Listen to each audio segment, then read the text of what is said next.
Welcome back to We Married the Family, the place for all your in-law issues, questions, and explorations as a daughter-in-law and as a couple. Today is a creative exploration type of episode. I'll be sharing some parallels between the story of the Ugly Duckling and the experiences of daughters-in-law. I read the story again after a really long time in the book Women Who Run with the Wolves by Dr. Clarissa Pinkola Estes. And as I was reading it, I was obviously making these connections with experiences of daughters-in-law. It's a story about exile and the pain and searching that one goes through when they have been exiled from a group. If you have the book and you're interested in reading the story, it's in chapter 6 called Finding One's Pack, Belonging as Blessing. There's a lot of variations of this story, and you've probably heard it already yourself, but it's a story about a duckling who is rejected by his family and other creatures in the area because he is different. His mother, despite trying to accept him, can't face the criticism and tells him to leave. So off he goes, alone, wandering the land, and he has a lot of different experiences along the way, from being bullied and laughed at, to finding some shelter but being mocked because he can't do things like the other useful animals, and then getting frozen in the ice, and then being rescued, but ending up in a frightening environment and running away from that. And eventually, when he's extremely exhausted and the seasons are changing, he wakes up to find that he is actually a swan, and is welcomed by other swans into their flock.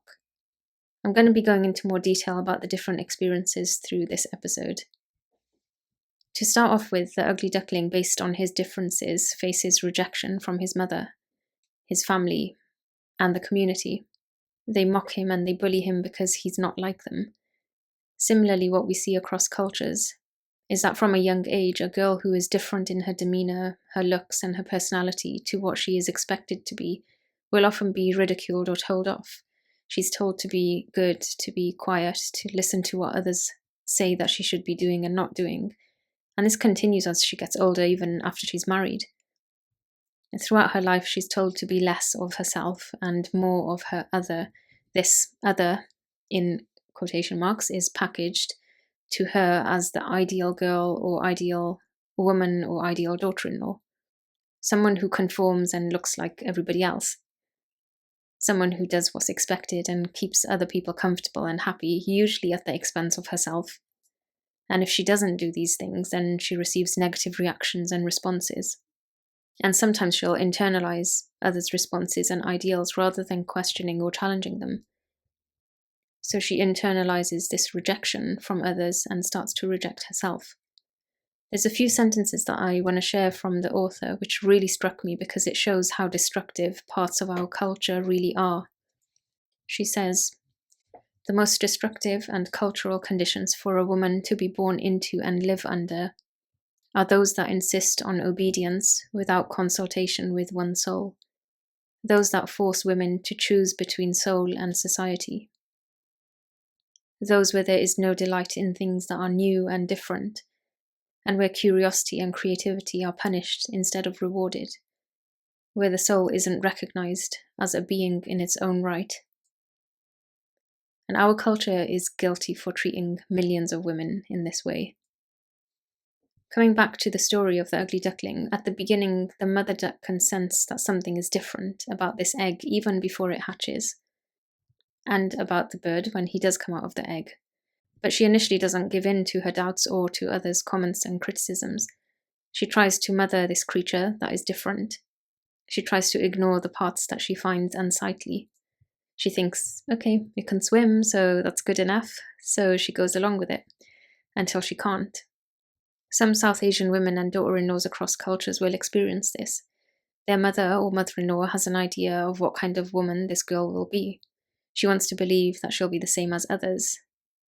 For a while she might try, effortfully, she'll try and accept this woman who's different, until she can't. Some daughters-in-law are seen as different right from the start and have no chance of being accepted. She's already been misjudged, misunderstood, or labelled as difficult, or too smart, or clever, or bossy, or weird, or loud, or someone to watch out for. Some daughter-in-laws are initially welcomed in, but then when people start to get to know her and her differences, they start turning away from her. They might judge her for not being as productive as everyone else, for not cooking like the others, for having boundaries, for working, for preferring to do different things in her downtime, for being reserved or for being talkative. Either way, they don't fully know or accept her for who she is, and they want her to be someone else, so that it's easier for them. Or they want her to tone herself down or mold into what's expected so that they don't need to change anything or face their own issues about her difference.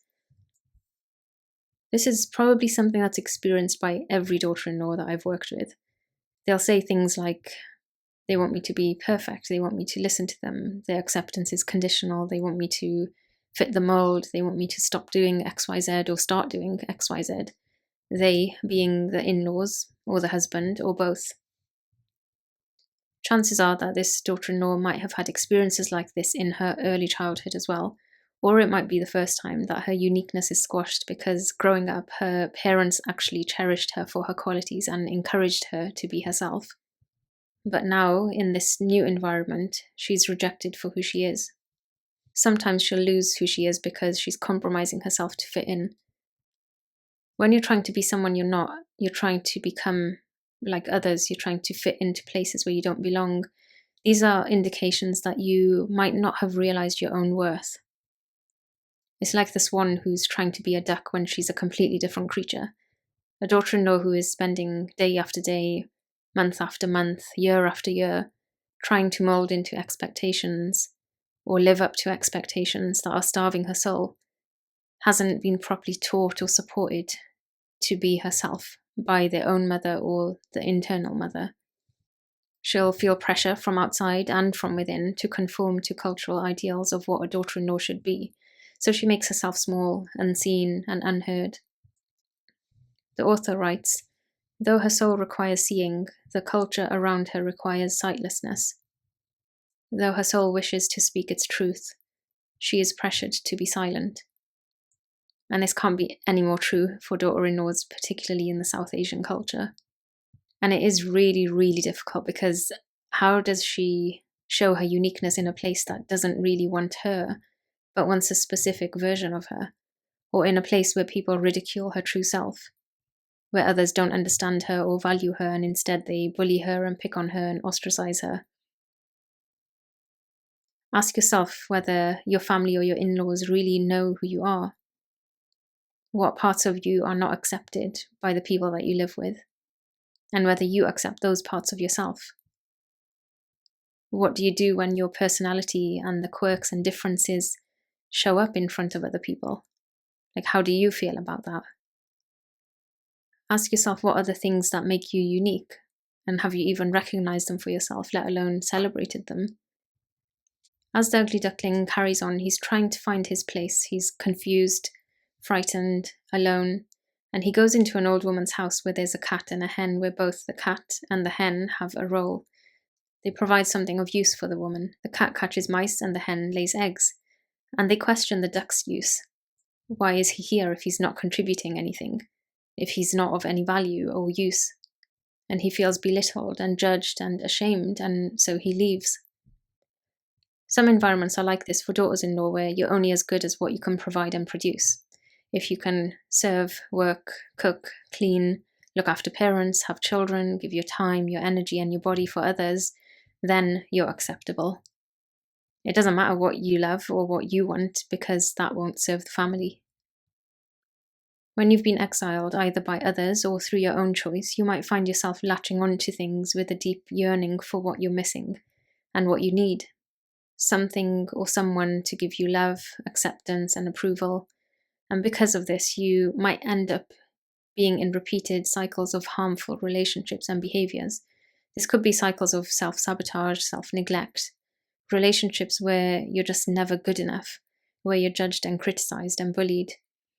This could look like repeatedly trying to have a relationship with your mother-in-law when you know she's never happy with what you do, or with your sister-in-laws when you know that they laugh at you behind your back.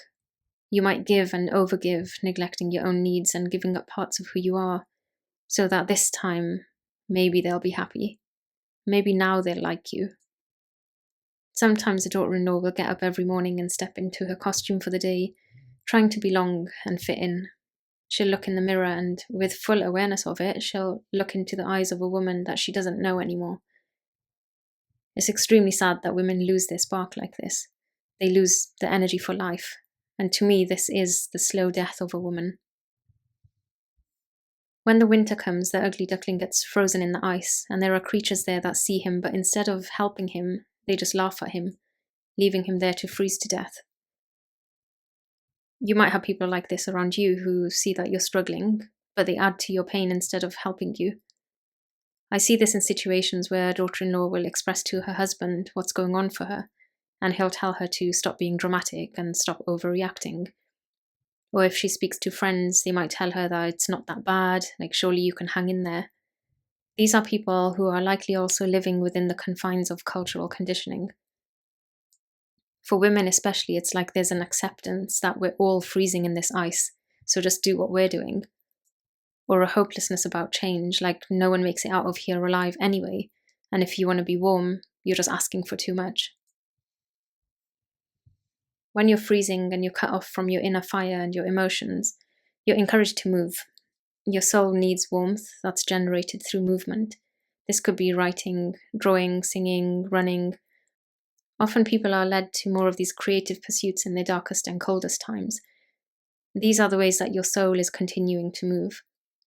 And sometimes in exile, when you're frozen, you meet a stranger, someone or something who comes into your life at the very moment that you need them. Like in this story, the farmer who used his pitchfork to get the ugly duckling out of the ice.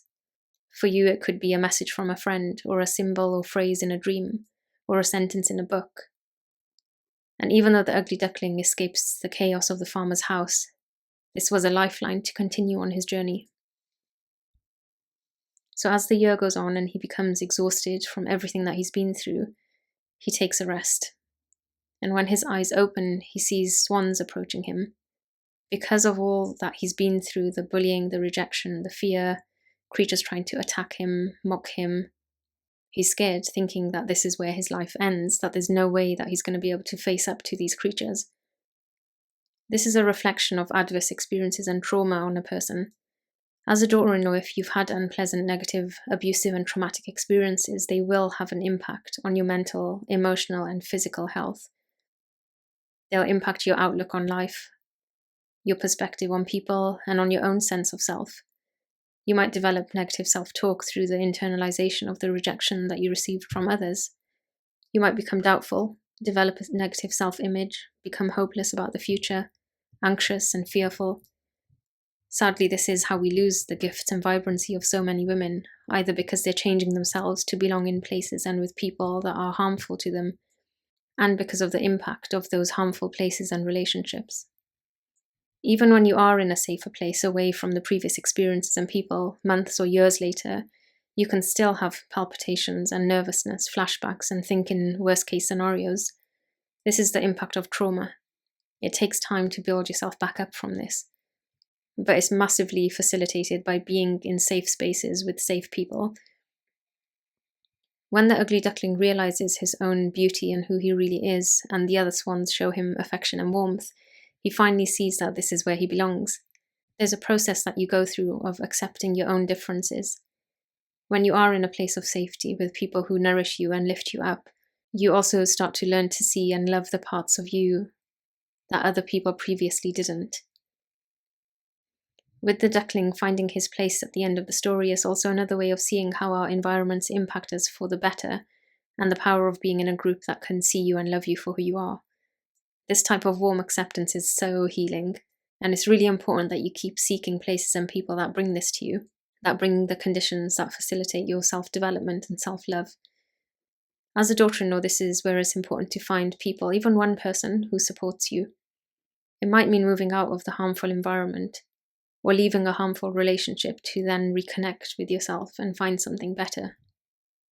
As tough and painful as this journey can be, sometimes it is a blessing in disguise when you haven't been accepted where you don't fit.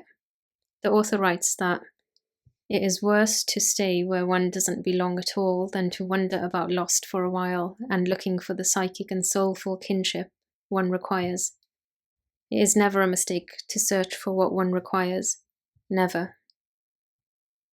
When you are in places with people you don't fit with, or you're alone and searching, you gain something, whether it's clarity, wisdom, courage, or something else. And if you never find a place, then you can create one of your own. And as the author says, after winter, spring always comes. If you benefited from today's episode, do like, comment, share, and subscribe. If you've been affected by anything discussed in today's episode and would like to work together, you can join my daughter-in-law's membership or book in for one-to-one or couples therapy with myself or another therapist.